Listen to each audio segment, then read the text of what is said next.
Hi, my name is Chao Tayiana Maina. I am a Kenyan historian, a lover of history, and a believer in it. Awesome. Thank you. And welcome to the conversation.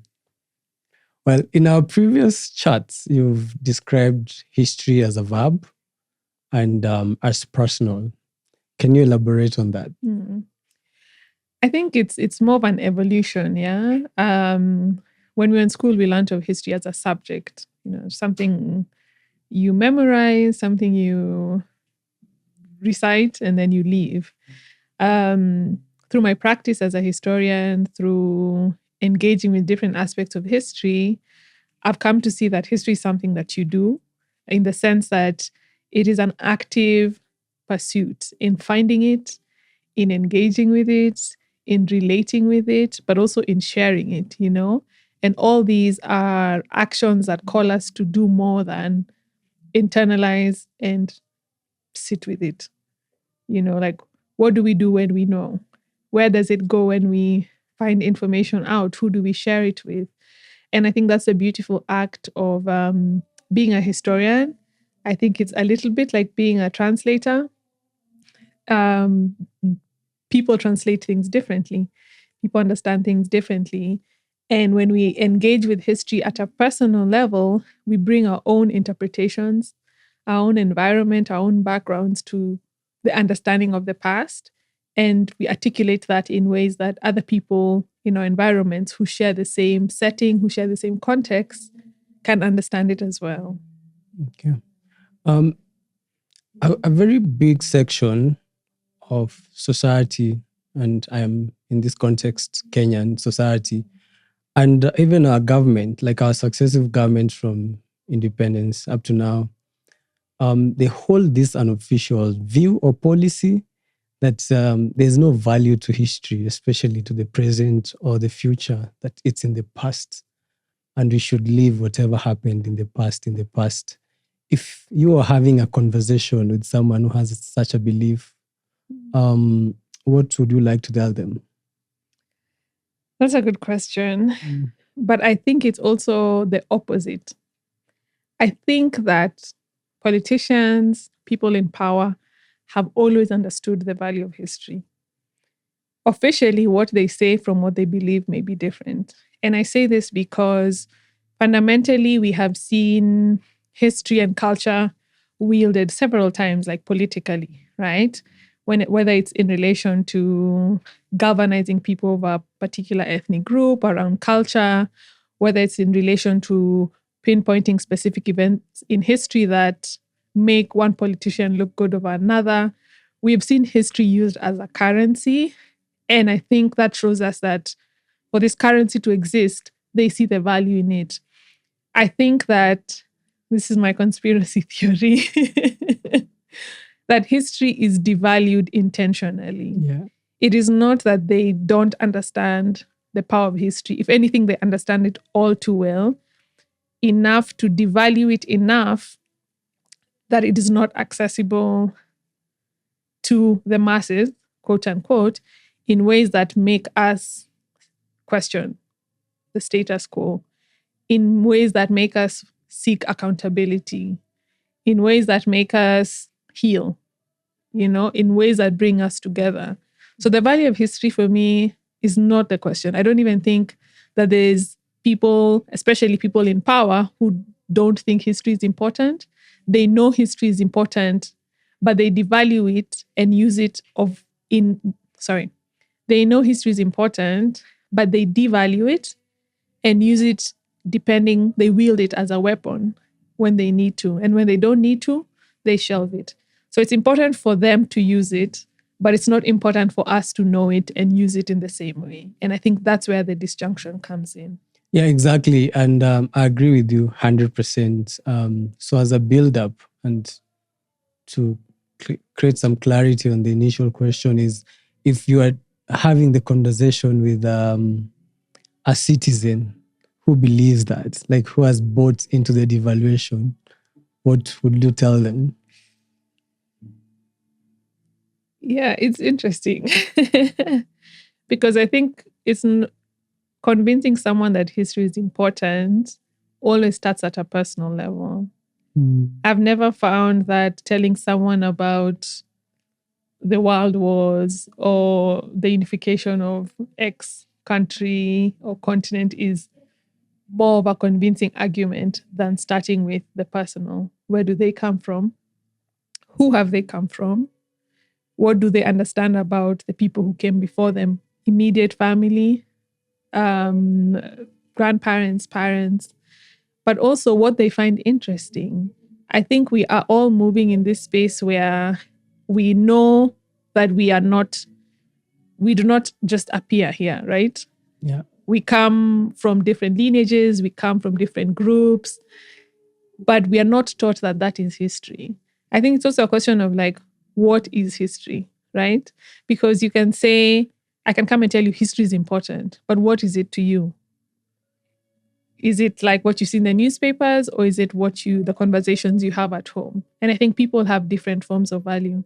So I would start by asking them what they understand history to be for them, and then having a conversation on why that's important to them.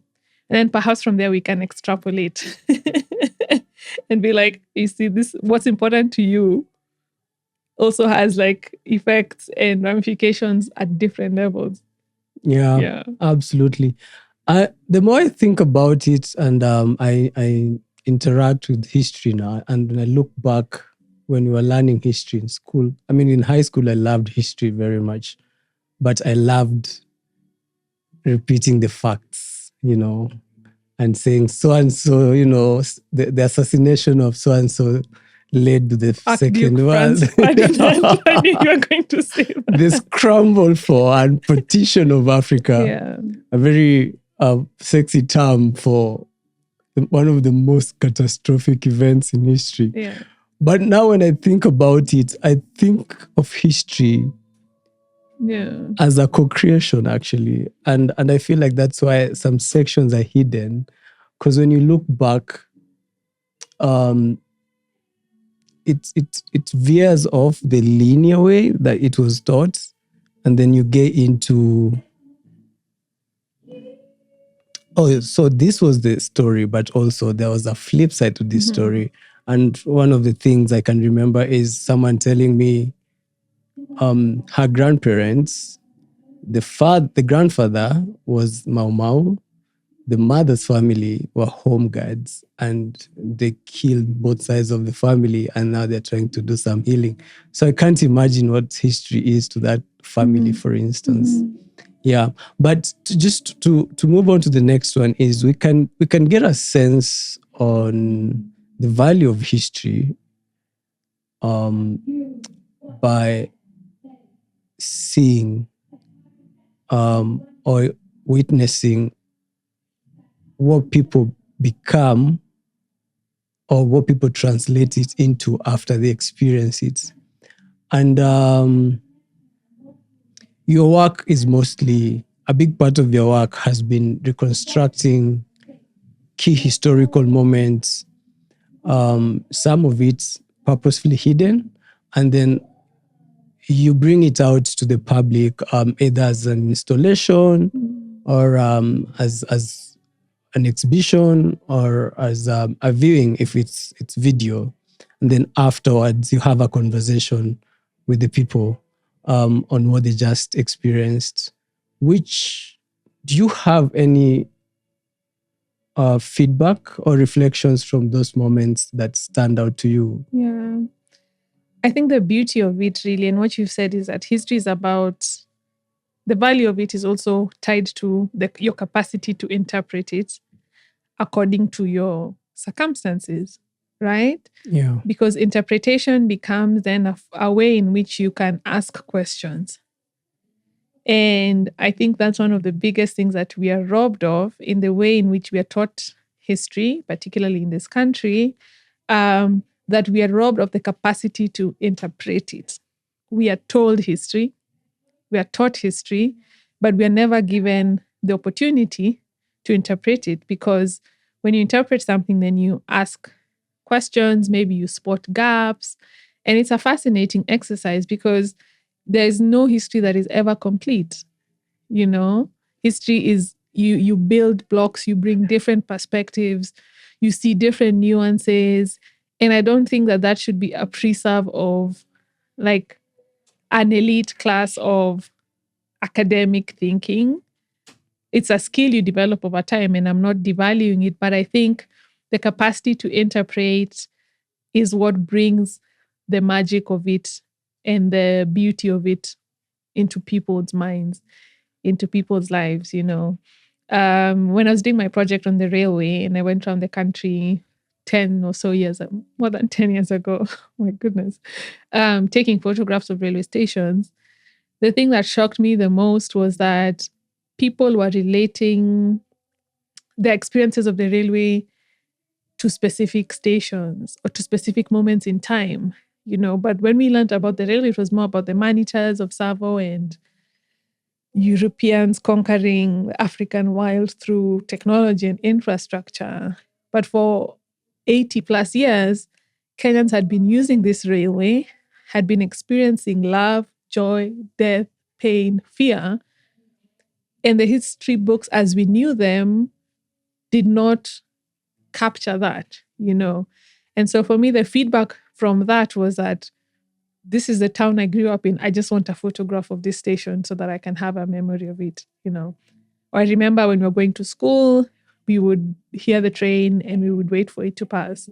Or when I interviewed one former Kenya Railways worker, he had worked with Kenya Railways for like 40, 50 years. It's the only job he ever knew. And I asked him, why did you choose to work with the railways? He said it was the organization that took me from school and home, like took me back and forth between school and home. And that's why that was the only reason I made, I made a decision to work with them out of other Kenyan parastatals, you know.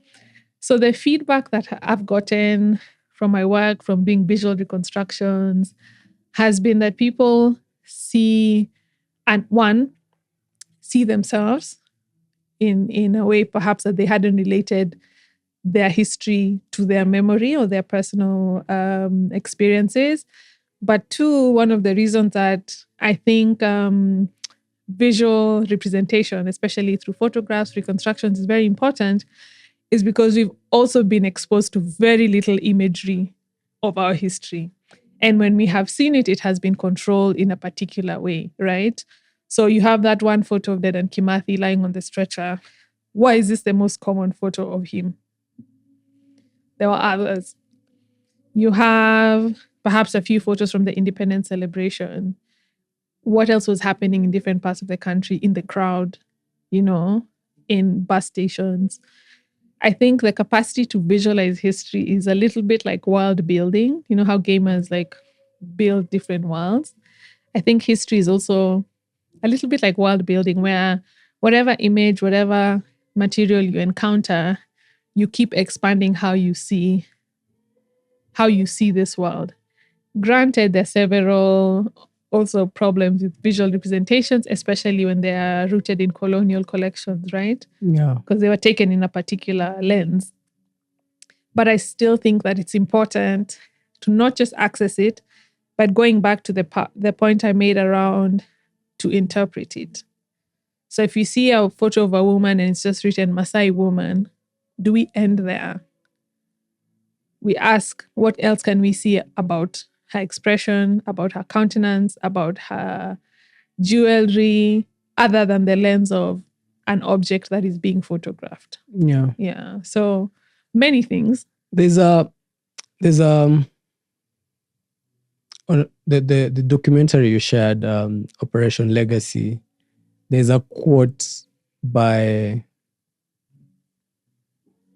his name is Gitu Kahengeri. Yeah.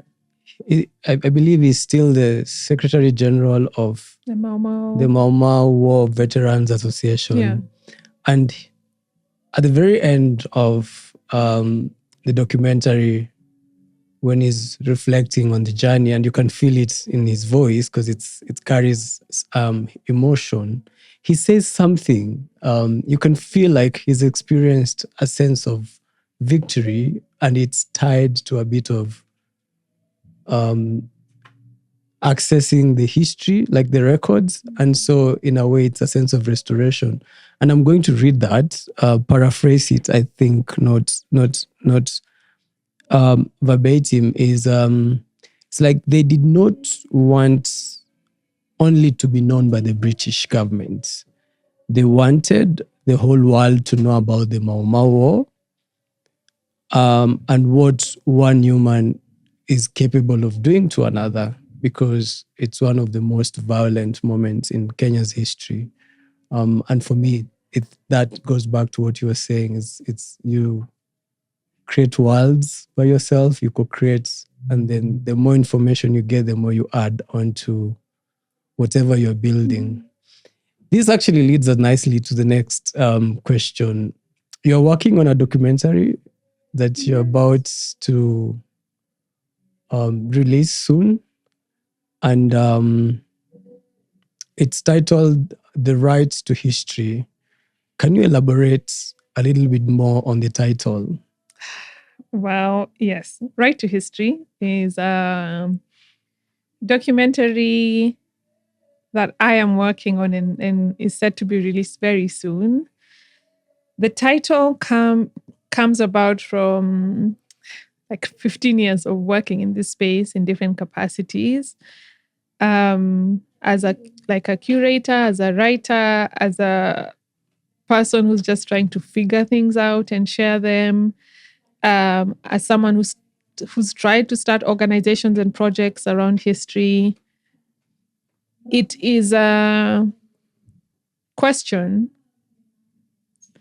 but it's also a statement that I'm trying to make, that we can no longer position history and culture as something that can only be done by individuals, that can only be done out of passion. And basically, what I mean by this is that we need to have dedicated resourcing. We need to build the infrastructures of history. We need to resource people at different levels, whether it's institutions, whether it's at a community level, whether it's through the education system, to engage with history urgently and as a priority. The right to history is also about fundamentally questioning the ways in which history is controlled. It is denied through various things like the destruction of records, the lack of resourcing for public institutions, the fact that we have history that is not even in our country, that belongs to us, that history is an inalienable fact of our lives as human beings. You know, it is something that we engage with whether or not we are told it's history. We engage with it through language, we engage with it through our environment, through song, in many ways. And we need to be advocating for it to be granted and to be given to us through all these things and all these models and all these mechanisms. The right to history is also informed largely by the destruction of Kenyan archives and takes that point as a departure point.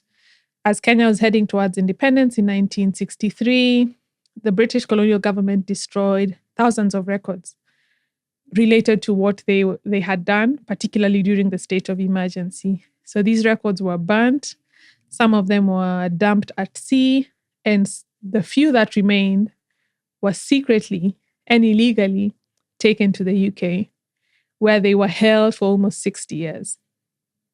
You know, and as early as 1967, Kenya was asking for those files back.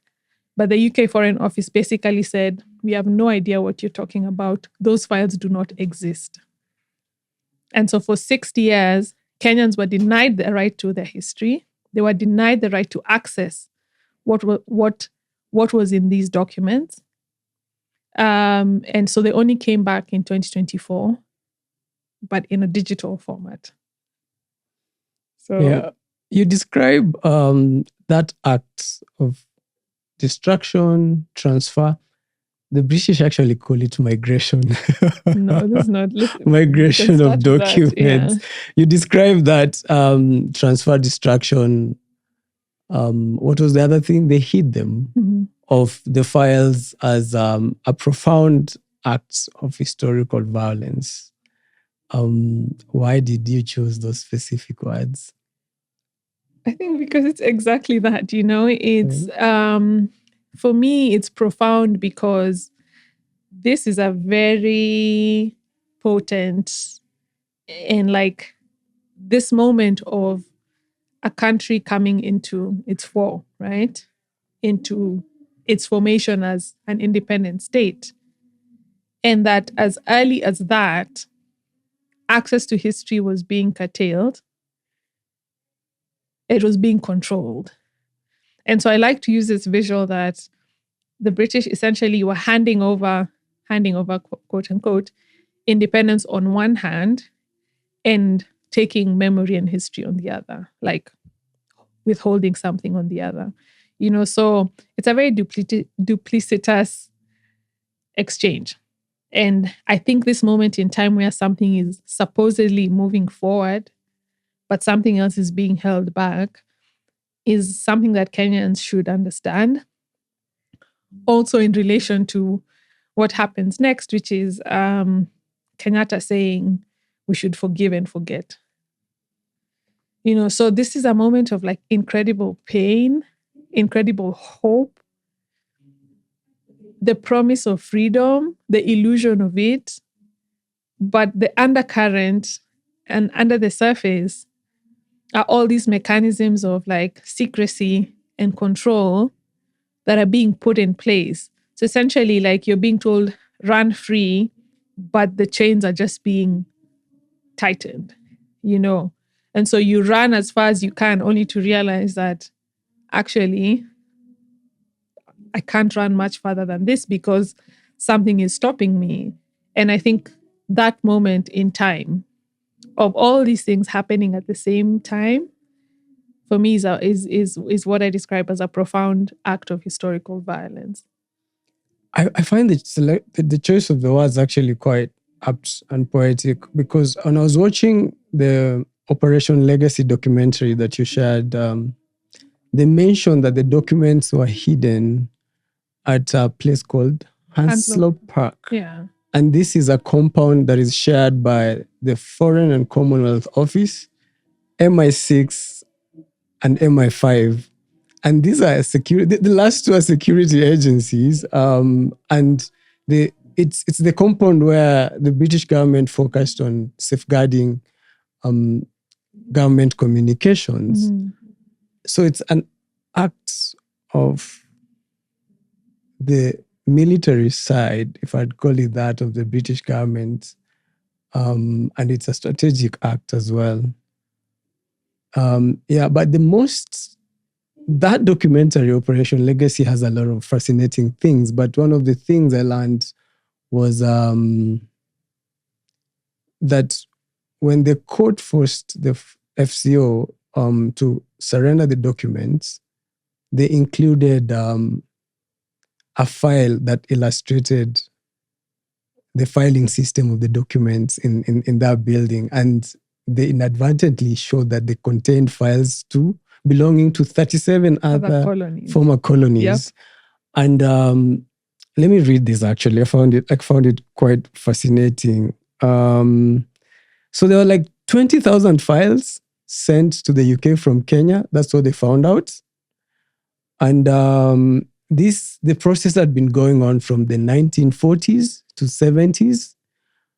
That the colonial officers themselves termed the destruction of the records as an orgy of destruction. The UK National Archives, they now have 1.7 million files dating back to the 17th century that are about the colonies.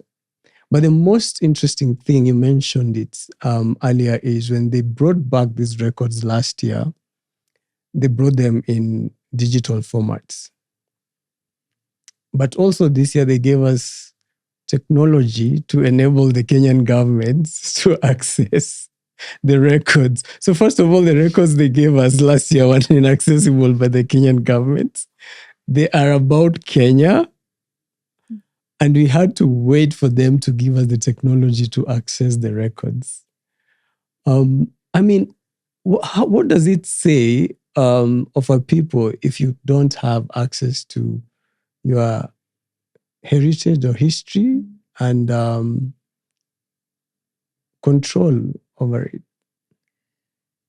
I don't know how to start this answer because I feel like I could get incredibly emotional about it for several reasons.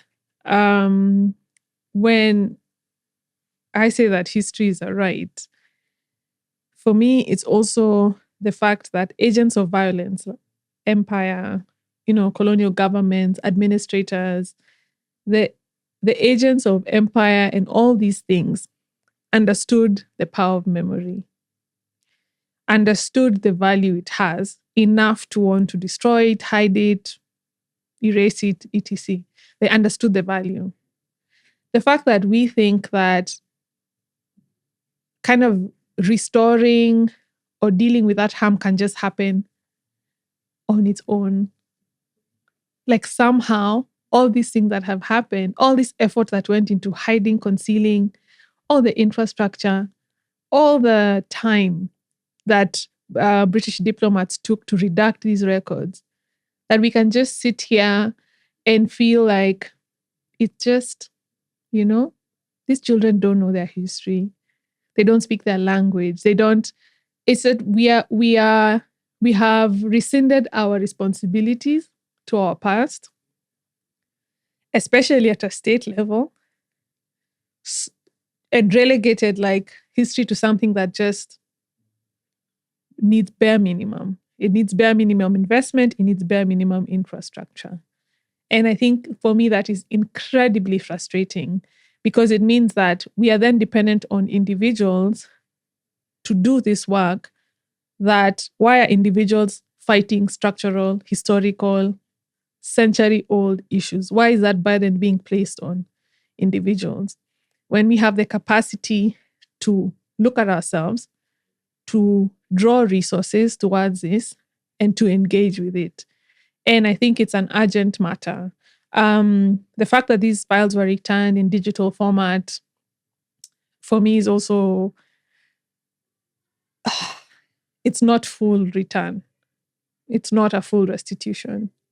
Does it provide access? Maybe to some. But does it give us justice? It doesn't. So access and justice are also two separate things here, right? We are dependent on the UK to bring these files back at their time, at their choosing, at their leisure. We're also depending on them to give us computers to access these files. We're depending on them to, it's ridiculous. And I don't in any way sanitize the actions of the UK government. I think each party has its own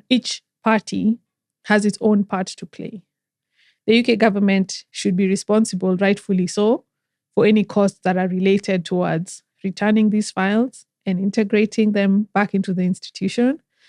But the Kenya government, the Kenya archives should also be responsible for engaging Kenyans with the purpose, with the history, with the infrastructure, with the awareness of what happened. When these files came back, I don't think there's a Kenyan media outlet that shed light on Operation Legacy. Most of the media outlets spoke of the UK returning these files under like a shared history for both countries to engage with their past in a very like cinema beshte, unajua like, zini files zetu, hakuna animosity hapa. We're talking about like decades of illegally and secretly holding these files, denying their existence. We're talking about like acts of torture and violence that even reading them today, you can cry.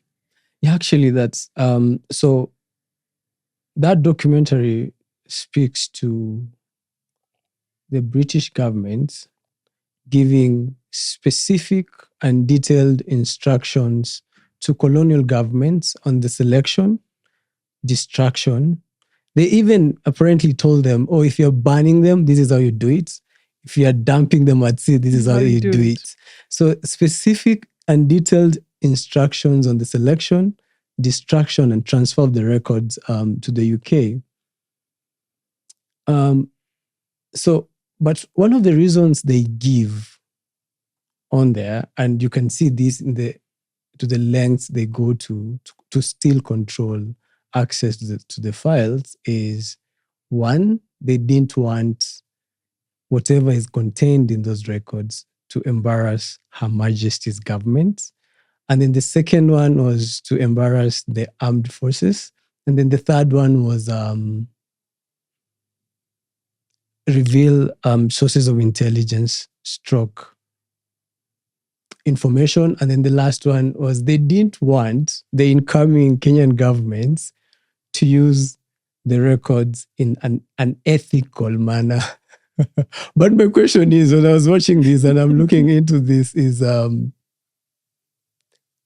what could possibly be contained in those records that could embarrass a government, Her Majesty's government, like a government that powerful, that controlled almost the whole world? Like, what was possibly in those files that could embarrass them? I think it's a bit of a mind, I was going to say, expletive. No, I think it's a bit, it really messes with your mind, this word embarrass, because it's a very soft word in relation to a very aggressive, violent, like egregious, harmful, long-standing issue. Yeah. When I think about embarrassment, I think of falling down maybe on the street, like I trip and, I fall down in front of everyone. Maybe I'd be embarrassed.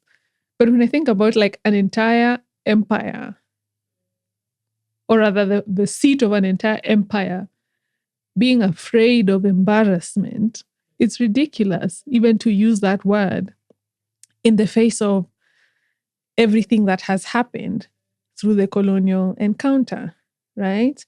But I think it emerges out of a context of the British Empire had always been positioned as a civilizing mission, that they are here to rescue, to save, to convert, and that inherently puts them above the people that they are rescuing, converting, and colonizing.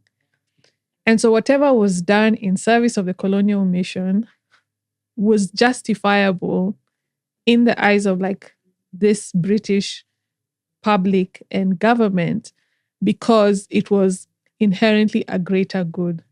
We know this is a lie. Colonialism is essentially an economic mission, right? Conquering, resource extraction, all of it is economics and money and extraction of value from other people. So for the British, their whole war against Mau Mau was not just a war of like attrition. It was also a war of the mind. That they had to position Mau Mau as like a terrorist, savage, bloodthirsty group of primitive Africans with dreadlocks who would just murder people randomly, indiscriminately, because they're sick in the head. So they were the savages, the Mau Mau, not the British. The British were elite, civil, Christian men, gentlemen, and ladies who were here for a civilizing mission.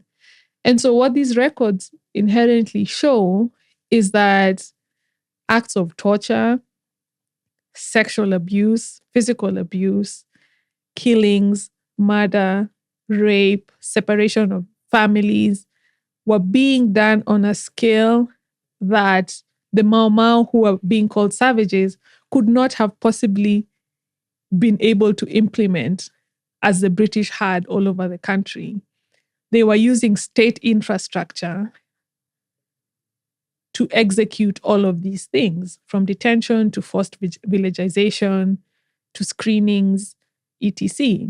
It was official government policy. It was official government policy, detention without trial, torture. And they knew about it.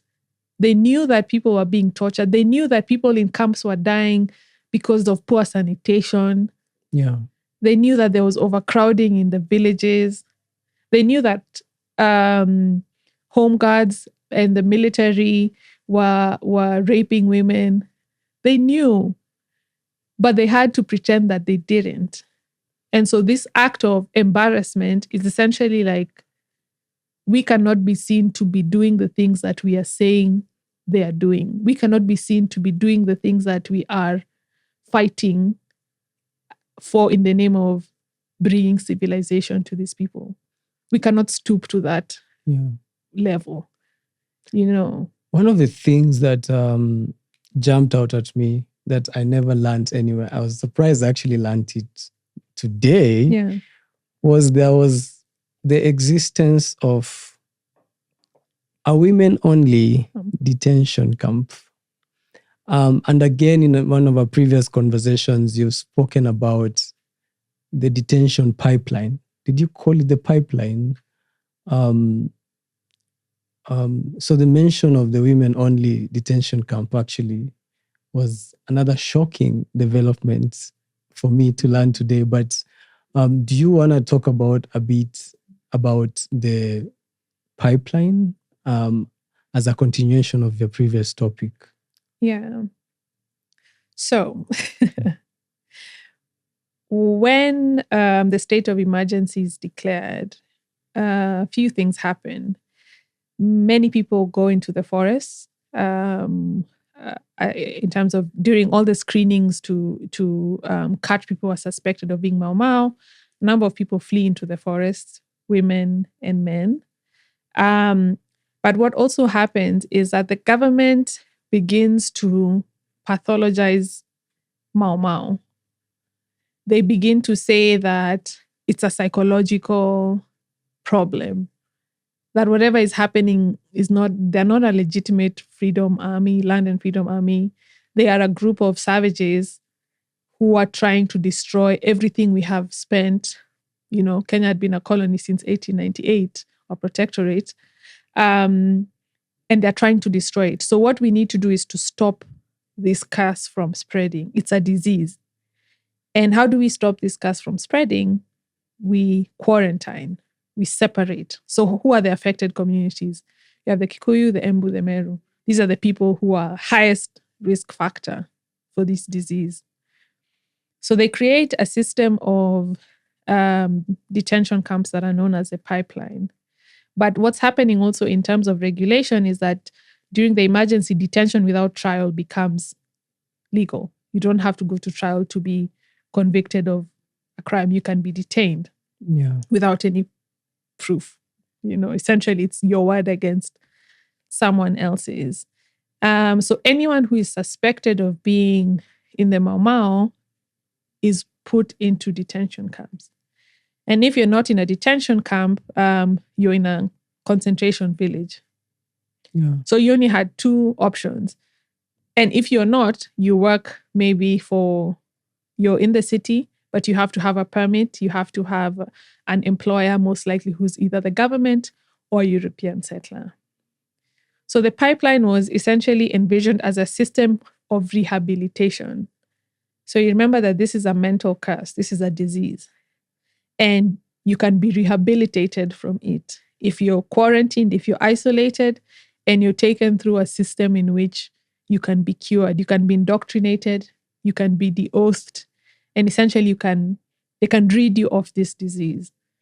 And so it was called a pipeline because you would essentially move from one detention camp to another, depending on the severity of the Mau Mau virus in your bloodstream, if we can call it that.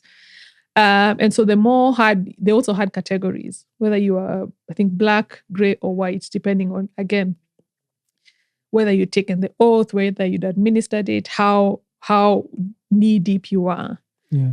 But what the pipeline was essentially, it was a system of forced confessions and extraction of forced confessions, that you could only move from one camp to another. And eventually the goal was to release you back into society as a rehabilitated person. But to do that, you had to confess. And to confess, you had to be tortured. And so you have several people, you have many stories. People would spend time in several camps. You also have camps that are all over the country. Some of them are as far as Lodwar.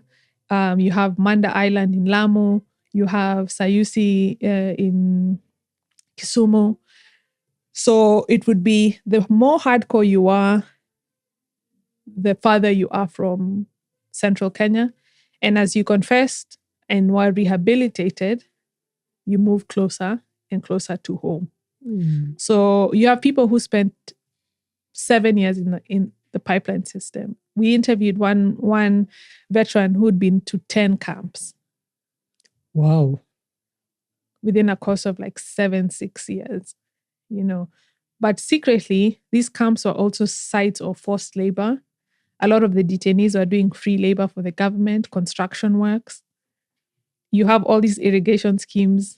So you remember learning about like Moya Tebere, Yeah. Yata? Yata. These irrigation schemes started as detention camps. They were essentially started by detainees. Embakasi Airport, which is now called JKIA, Walter Rodney calls it the first handmade runway because it was essentially built by detainees by hand. Yeah. So there are also pretexts for government infrastructural projects. And also to work, if you refuse to work, you're beaten and you're tortured.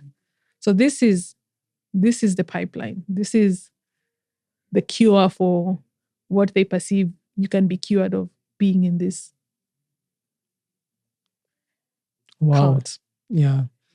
One of the things I noticed in this footage from around the 1950s of the Africans, the ones who are not either working as security people or even the Mau Mau, is they have dreadlocks. They have like really long, beautiful hair.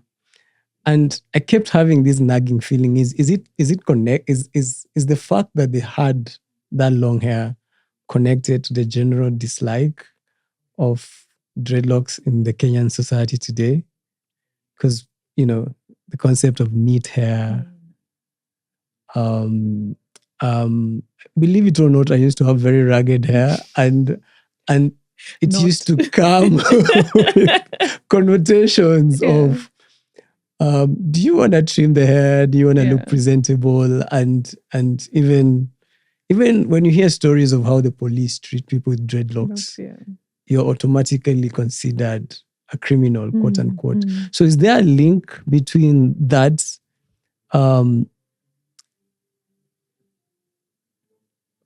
hairstyle then and now and being proper? You can answer that now or later. We can move something else. But it got me thinking about that. I think so. Yeah. I think definitely there's a link between that and also the presentation of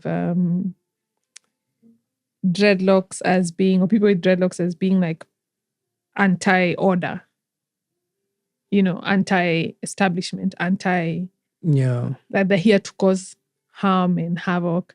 One of the veterans, Karare Njama, who was Secretary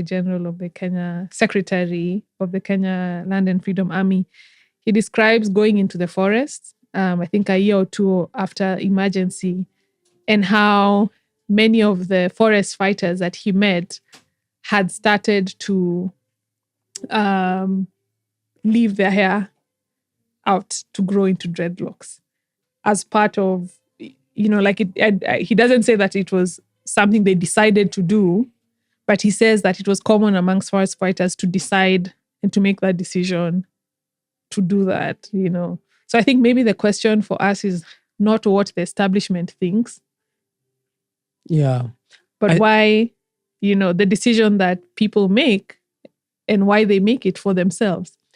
I saw someone on Twitter actually say, they were talking about someone else's hair. It's like, this is how black hair grows if left uninterrupted. And it actually looks fantastic, in my opinion. Yeah, it should be. Like, I'm like, can you imagine Africans walking around with hair like that? It's beautiful. So, the documentary the right to history, you mentioned, how do we reclaim what was stolen? As Kenyans in this context, but I think also as Africans and everybody else. Can you talk about some practical and imaginative work of reclaiming the history, or like potential ways of doing this? First thing is access. I think making it accessible. And when people talk about access, they think, just put it online and leave. I think access has to be intentional. And by that, you have to create strategies. When you think about people who work in marketing, they understand that you have to create a narrative. You have to have a way in which you can present someone something that they want to invest in. And I think we need that for access to our history, especially these files. And by that, I mean that a deliberate engagement strategy, how Kenyans can access them, what possibilities lie, can filmmakers use them, can artists use them, can creatives, can, lawyers, can students use them? So access being one of them. And then I think bringing communities together. I think digital access is great, but sorry, Go ahead. threw me off. Second thing is bringing people together. I think digital access is great, but digital access is also quite a very isolated individual experience, right? Yeah. So I think more community programming, events, exhibitions, barazas in which people can talk about these files, can engage with them, not just in Nairobi, in different parts of translation into different languages, a rewriting of, how are these photos described? How do we find them? So I think those are a few things that we can do. What happens to a people's sense of self when their history is stored somewhere else, or owned, or housed in buildings that they don't have access to? Two answers. Yeah. As you can tell, I'm a woman of few words. Two things. One, there's loss, right? Yeah. And I think that sense of loss brings with it a way in which we have to constantly be finding things in the dark, that we are fighting against things we don't know. We are coming close to answers, but then we never really get there. So that sense of grief, I think you go through a lot of grief. But at the same time, what I've seen, especially in a Kenyan context, is that Kenyans have found ways to make sure this history stays alive against all these forces, whether that's through literature, and all the Kenyan intellectuals who've written about it in different ways, Kimani, Michelle Mugo, and so many more, through academia, through language. This is my favorite thing, to see how you'll find places in Nature Kambia, Maji, Kambia. Some of these places were actually camps and the name stuck. Yeah. You have Kenyans, a lot of people say Wakendo Shago, Narudi Reserve. Where does this term reserve come from? It comes from a moment when Africans were essentially, So for me, language has evolved to accommodate that, is a form of historical preservation. Yeah. You have a camp a detention camp in Nyeri that is today a secondary school. It's called Kangubiri Girls High School. This school was known as Aguthi Works Camp. So it was a detention camp. But the name Kangubiri is a Kikuyufication, allow me to come up with a word, of the English term, you can go free, can go free. Oh, And this is what detainees would be told, or oral history states that this is what detainees would be told when they're released from the camp. In this same school, you'll find students saying sometimes they hear ghosts, or there are specific places where you don't go at night.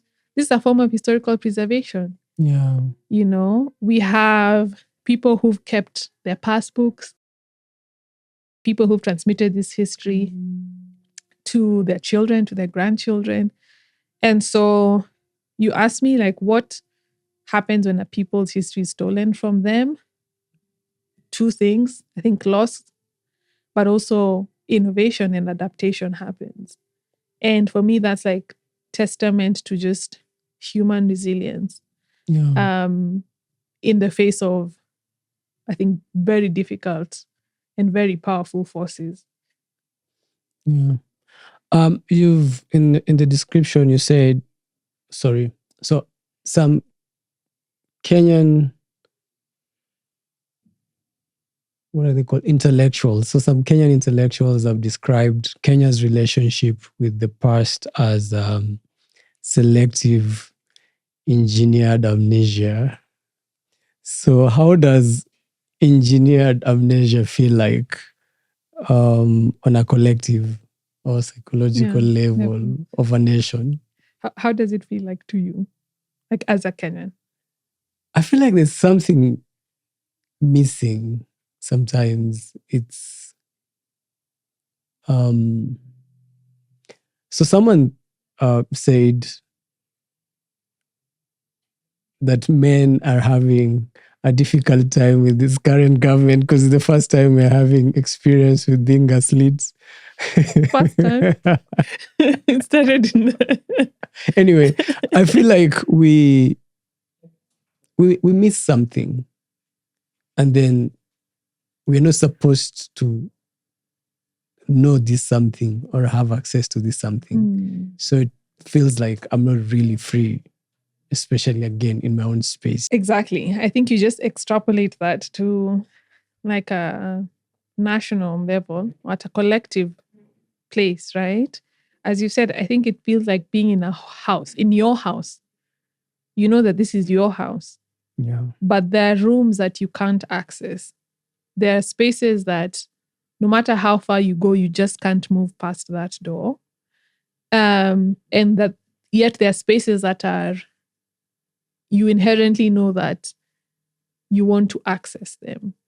I feel like that engineered amnesia also feels like constantly starting from zero. And by this, I mean that there's a feeling that you're not really building on a foundation, but you're constantly like having to start from scratch. So it's a reduction in momentum, essentially. And I think this played out perfectly last year during the protests. And a common phrase, which I really don't like, was, "We are not our parents." Yeah. I'm like, what do you mean you're not your parents? You know, there's so much that movements of like liberation and resistance that have happened in this country, not just starting with Mau Mau, way before that, that to it's not necessarily like a faulting people who said that, saying that there's a lot that is unknown about how what we're experiencing today is tied to issues that have happened way before. Yeah. We are not seeing them as the same struggle. We are seeing them as isolated incidents that we have to solve in isolated ways. But I think there's more strength in collectively seeing how things have been done, but more importantly, in seeing how systems shift and the system of power, the system of police brutality, the system of government has become incredibly talented in shape shifting. Yeah. It's the same thing that just wears different clothes and acts a different way, but it's the same, it's rooted in the same system, So that amnesia also gives, powers that be, people that be in powers that be, the capacity to act as if things are happening for the first time. They're not. And they're not isolated incidents as well. And therefore, like, our capacity to fight them is not an isolated experience. Absolutely. Absolutely. How can we, as a people who have been adjacent to the empire, but in a disempowered way, build empowered histories? Ask those questions. For me, the beauty of history is starting with questions. Why? Why did this happen? Who did it happen to? How did it happen? What gaps do I have? I think the questions, honestly, and even at this phase, with this documentary and at this phase of like my career, having grown in it in this way, I still have so much to learn. But I think our capacity to ask questions, to challenge, it doesn't have to be why is this system like this? Why does the government want to move Kenya archives? Because they're saying it's inaccessible to researchers. Which researchers? It's the most accessible location in Nairobi. Yeah. For many people, if you have, if you're using public transport, it's actually a meeting spot. Exactly. It's a meeting place. So instead of capitalizing on that, on the fact that you have thousands of Kenyans who have access to this space, you're trying to tell me that it's more important to move it for a handful of researchers who are mostly foreign. This is a public institution. So why? Yeah. Whose story is being left out when we read these narratives? We talked about like detention camps specifically for women. So who? I think the power of history is in the questions, in asking the questions and asking them together. Absolutely. What could be the most transformative thing, in your opinion, or one of them, that could happen if a generation of Kenyans grew up with with access to the complete set of our history? What could be the most transformative thing? I think we could build systems differently. And I'm not just talking about like political systems. I think it permeates into every aspect of our lives, our healthcare sector, construction, engineering, architecture. Like this thing of feeling that we have nothing to learn from our past. And therefore, our work as Africans, as Kenyans, is to borrow, is to constantly be aspiring to be other people and to learn from other people. When those same other people are here stealing knowledge, hiding it, taking it, destroying it, and then repackaging it and selling it to us. So I think we could build better systems all around by understanding our history better. I think we could also heal. Because, as you said, that the Mama veteran, Gitu, said, we want the world to know.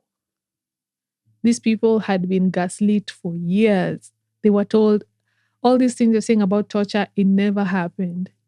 Someone has scars on their body, old age, they're suffering from injuries, they're still having to deal with injuries that they sustained in detention.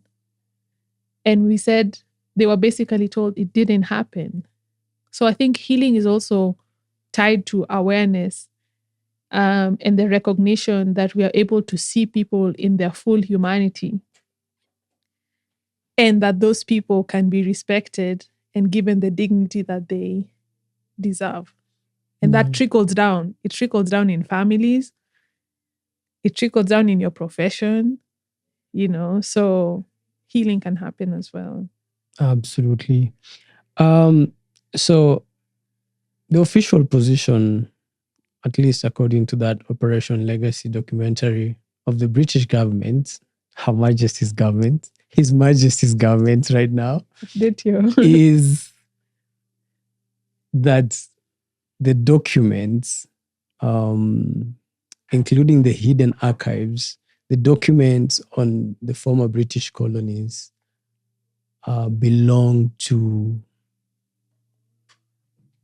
the property of the UK government. So by extension, okay, so let me take this a different way. So the British government position is this documentation and these documents are the property of the British government. At the very end of that documentary, they say, the British government says, if you need access to these documents, the National Archives in the UK are open 5 days a week and you pay a fee. What does that make you feel as someone who's been fighting for the reclamation of Kenya's history? Tired. Tired, sometimes very tired, sometimes very angry. But I think that it's that the tide is shifting. Yeah.